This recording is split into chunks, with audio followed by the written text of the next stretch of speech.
Hello guys, আজকের recipe চিতল পিঠা কিভাবে করলাম আজকে সেটাই তোমাদের সাথে শেয়ার করব বন্ধুরা। বাই দ্য ওয়ে, আমি শম্পার ইউটিউব চ্যানেলে তোমাদের সবাইকে ওয়েলকাম। আশা করি আমার আজকের এই রেসিপিটা তোমাদের ভালো লাগবে। এই চিতল পিঠা বানাতে অনেকেই কিন্তু ভয় পায় বন্ধুরা, তাই একদম অল্প সময়ে টিপস সমেত তোমাদেরকে বাড়িতে বানিয়ে দেখাবো নরম তুলতুলে চিতল পিঠার রেসিপি। দেখতে থাকো আমার আজকের এই ভিডিওটা, আশা করি তোমাদের ভালো লাগবে। ভালো লাগলেই লাইক কমেন্ট শেয়ার করে আমার সাথে থেকো, আমার পাশে থেকো। আর যারা নতুন বন্ধু তার চ্যানেলটাকে সাবস্ক্রাইব করে পাশে থাকার বেল আইকনটা অল করে দিও, যখন আমি নিত্য নতুন ভিডিও আপলোড দেবো তোমাদের কাছে পৌঁছে যাবে। এই দেখো, এখানে আমি 400 গ্রাম চাল ভিজিয়ে রেখেছিলাম ওভারনাইট। চালটা কিন্তু খুব ভালোভাবে ভিজে গেছে। তোমরা বাড়িতে যেই চাল খাও সেই চালেই এই পিঠাটা বানিয়ে নিতে পারবে, একদম নরম তুলতুলে চিতল পিঠা। দেখো, আমি একটা মিক্সির বাটি নিয়েছি। এবার এই মিক্সির বাটিতে চালগুলোকে তুলে নেব। জলটা ছেঁকে চালগুলোকে তুলে নিচ্ছি আমি।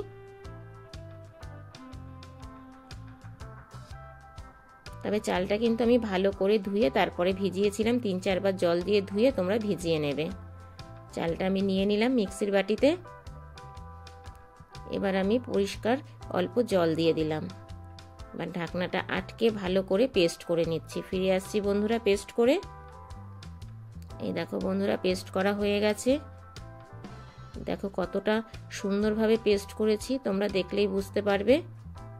এই দেখো,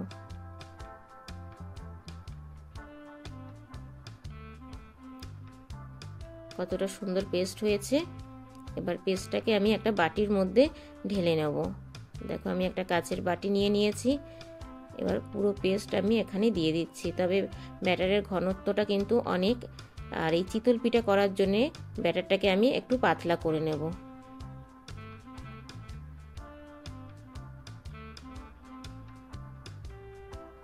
দেখতেই পাচ্ছ কতটা ঘন।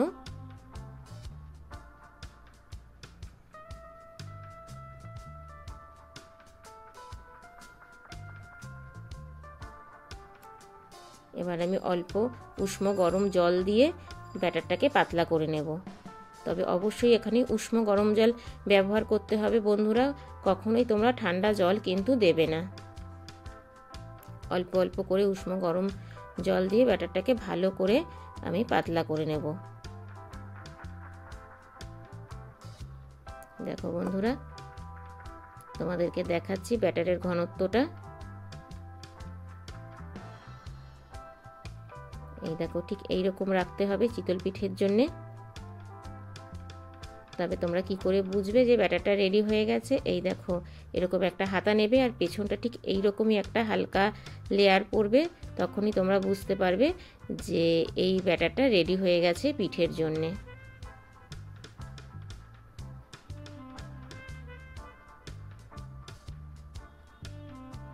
এবার আমি দিয়ে দেবো 1/2 চামচ লবণ। লবণটাকে ভালো করে ব্যাটারের সাথে মিশিয়ে নিচ্ছি।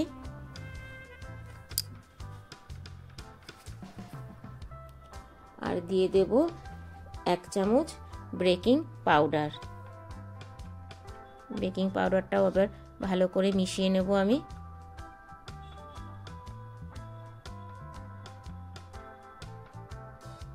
দেখো বন্ধুরা, এইভাবে পাউডারটা আমি ব্যাটারের সাথে মিশিয়ে নিচ্ছি। অবশ্যই এই বেকিং পাউডারটা দেবে তোমরা, পিঠেগুলো কিন্তু বেশ ফোলা ফোলা হবে। দেখো, ব্যাটারটা আমার রেডি হয়ে গেছে। এটা আমি সাইড করে রেখে দেবো। আর এই দিকে দেখো, আমি একটা বাটি নিয়েছি, তাতে দিয়ে দিচ্ছি সামান্য সাদা তেল। আর দিয়ে দেবো অল্প কিছু জল। এবার এইটাকে আমি ভালো করে মিশিয়ে নেব। আর এদিকে দেখো, আমি গ্যাসের চুলাতে একটা আপ্পাম প্যান বসিয়ে দিয়েছি। এটা যে কোনো বাসনের দোকানে বা অনলাইনে তোমরা অর্ডার করে নিতে পারো। ভীষণ ভালো হয় এই আপ্পাম প্যানে পিঠেগুলো। তোমরা দেখতে থাকো। আর যেই তেল আর জলে আমি মিশিয়ে রেখেছিলাম ব্রাশ দিয়ে, সেটা আমি ভালো করে মিশিয়ে দিলাম। এবার আমি এই কাপের মধ্যে দিয়ে দিচ্ছি এই গোলাগুলো। সব কটাতে দিয়ে দিচ্ছি ব্যাটারটা।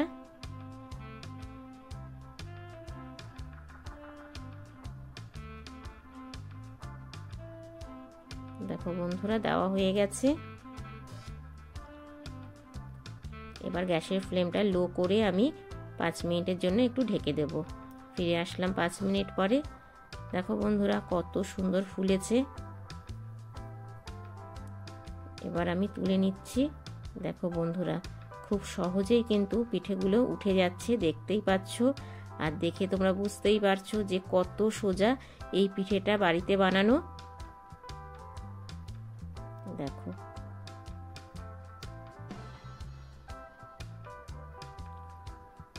বা তোমাদেরকে একটু সামনে থেকে দেখাচ্ছি। দেখো বন্ধুরা কত সুন্দর ফোলা ফোলা চিতল পিঠা তোমাদেরকে করে দেখালাম।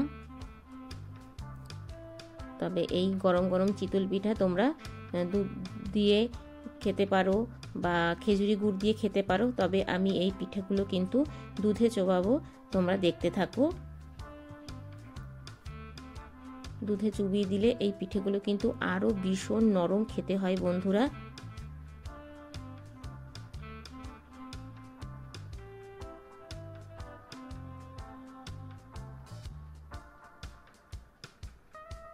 অনেকে আবার এই পিঠেগুলো কিন্তু মাংসর সাথেও খায় বন্ধুরা।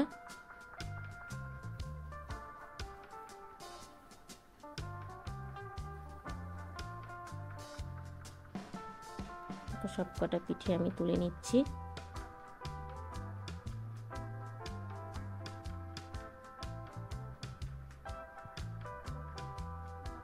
কত সহজেই উঠে গেল। দেখো এবার আমি একটা ননস্টিকের কড়াই বসিয়ে দিয়েছি। এবার এতে আমি দিয়ে দিচ্ছি দুধ। আমি এখানে 1 লিটার দুধ নিয়েছি, মানে 2 প্যাকেট দুধ আছে।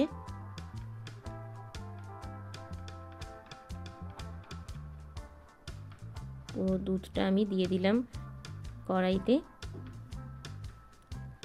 এবার দুধটাকে আমি ভালো করে জাল করে নেব। জাল করে কিছুটা কমিয়ে নেব আমি। দেখতে থাকো তোমরা। ভীষণ টেস্টি আর ভীষণ সুস্বাদু হয় খেতে বন্ধুরা এই চিতল পিঠার রেসিপিটা। আর এই দেখো বন্ধুরা সবকটা পিঠা কিন্তু আমার হয়ে গেছে।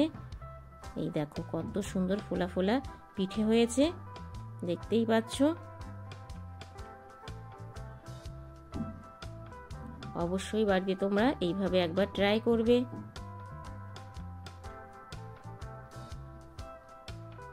আর একটা তোমাদেরকে ভেঙে দেখাচ্ছি। এই দেখো বন্ধুরা কতটা নরম হয়েছে। এই দেখো ভেতরটা একদম জালি জালি আর নরম তুলতুলে।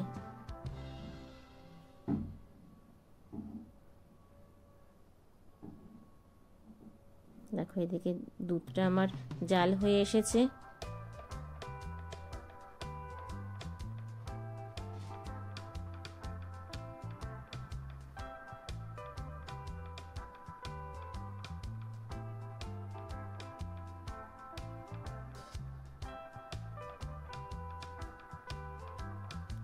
আমি দিয়ে দিলাম 2টো এলাচকে ফাটিয়ে। আর দিয়ে দেবো 1 বাটি গুঁড়ো দুধ। আর এই গুঁড়ো দুধটা দিলে পরে কিন্তু ভীষণ টেস্টি হয় খেতে বন্ধুরা। এটা গুঁড়ো আমুল দুধ। ভালো করে আমি মিশিয়ে নিচ্ছি। মিশিয়ে ভালো করে আমি জাল করে নেব। জাল করতে করতে দুধটা কিন্তু একটু কমে আসবে।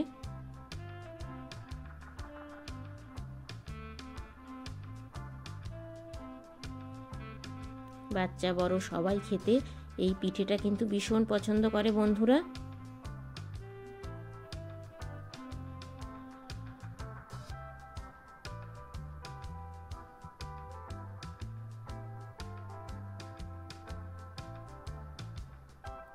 তবে দুধটা এইভাবেই নাড়তে হবে, না হয় কিন্তু তলায় লেগে যেতে পারে। গ্যাসের ফ্লেমটা লো করে এইভাবেই নাড়তে হবে। আর আমি দিয়ে দিলাম এখানে পাটালি গুড়। এখানে প্রায় 400 গ্রাম পাটালি গুড় আছে। গুড়টাকে এবার দুধের সাথে আবারও আমি জাল দিয়ে নেব। আর এই পাটালি গুড়টা দিলে পরে কিন্তু কালারটা বেশ সুন্দর আসে বন্ধুরা। এই দেখো কত সুন্দর কালার এসেছে। আর দুধটা কিন্তু অনেকটা কমে গেছে জাল দিতে দিতে। এবার আমি সব কটা পিঠে দিয়ে দেবো এর মধ্যে। দেখো কতটা ডুবে যাচ্ছে না, একদম কিন্তু পিঠেগুলো দেওয়াতে ভেসে উঠছে, দেখতেই পাচ্ছ। দেখো সব কটা পিঠে আমি দিয়ে দিচ্ছি।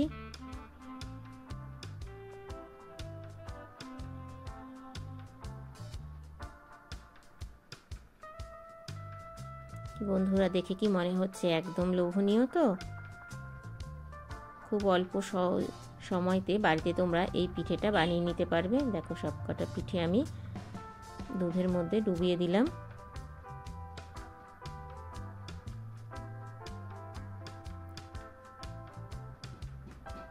এবার আমি ওপর থেকে ছড়িয়ে দেব নারকেল কুড়ো। এই নারকেল কুড়োটা দিলে পরে কিন্তু ভীষণ টেস্টি হয় বন্ধুরা।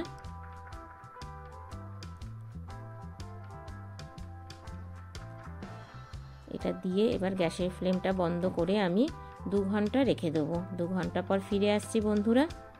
দেখো 2 ঘন্টা পর ফিরে আসলাম। দেখো বন্ধুরা পিঠেগুলো কিন্তু একদম ফুলে উঠেছে আর নরম তুলতুলে। আর এই দেখো তোমাদেরকে একটা প্লেটে বেড়ে দেখাচ্ছি কতটা নরম হয়েছে। এই দেখো বন্ধুরা,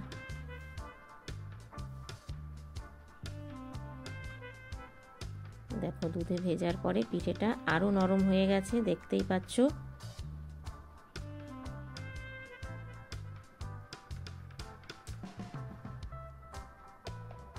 এই যে আমার চিতল পিঠার রেসিপি রেডি। কেমন হয়েছে বন্ধুরা ছোট্ট একটা কমেন্টস করে জানিও, কারণ তোমাদের ছোট্ট ছোট্ট কমেন্টস আমাকে ভিডিও করতে অনেক বেশি উৎসাহ দেয়। বাই দ্য ওয়ে এতক্ষণ দেখছিলে শম্পার ইউটিউব চ্যানেল। আবার দেখা হচ্ছে তোমাদের সাথে নেক্সট কোনো রেসিপিতে। ততক্ষণের জন্য টাটা, বাই বাই। সবাই ভালো থেকো, সুস্থ থেকো। আর যদি আমার চ্যানেলটা নতুন ভিজিট করে থাকো, চ্যানেলটাকে সাবস্ক্রাইব করে পাশে থাকা বেল আইকনটা অল করে দিও। যখনই আমি নিত্য নতুন ভিডিও আপলোড দেব তোমাদের কাছে পৌঁছে যাবে।